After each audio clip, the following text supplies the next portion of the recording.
pirmiausia bus prezidento rinkimai. Tai kam nusišypso žvaigždės? Manau, kad iš tikrųjų liks senasis prezidentas.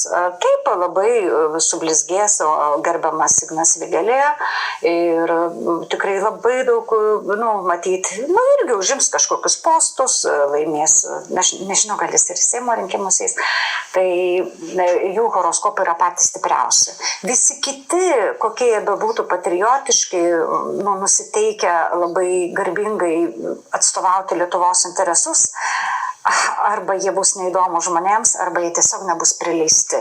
Nes netgi, kad neminėsiu kandidatų, bet ten 2 kandidatam gali būti kažkoks tai, su įstatymai susidūrimai, dar kažkas tokio, tai reiškia, jų neprileis, jau supratau.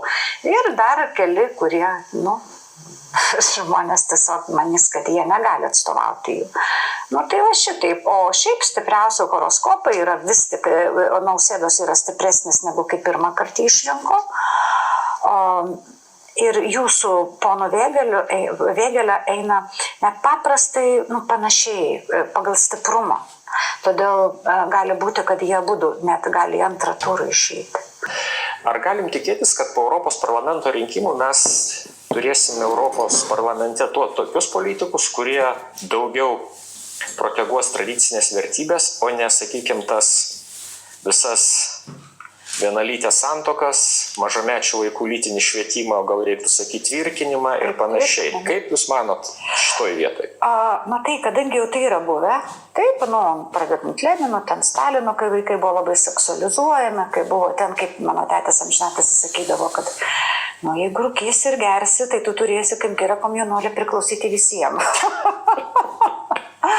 Tai šitas momentas, reiškia, buvo propaguojamas tas ne šeima, ne santuoka ir visa kita ir taip toliau. Tai dabar, aišku, kadangi ratas apsisuko, kaip Ekleziastas sako, viskas grįžta į ratus savo, taip, nieko pasaulyje nėra naujo. Taip? Jeigu žiūrint, kad Ekleziastas, mane bent didelis autoritetas, tai dabar ratai apsisuko ir vėl yra vaikai seksualizuojami arba tvirkinami. Aš turiu Jūsų paklausti, ką žvaigždės rodo rudenį? Pirmiausia, klausimas, ar tie rinkimai įvyks. Aš rimtai. O kas bus? Nuo metų vidurio ten gali prasidėti kažkokie keisti dalykai ir gali būti,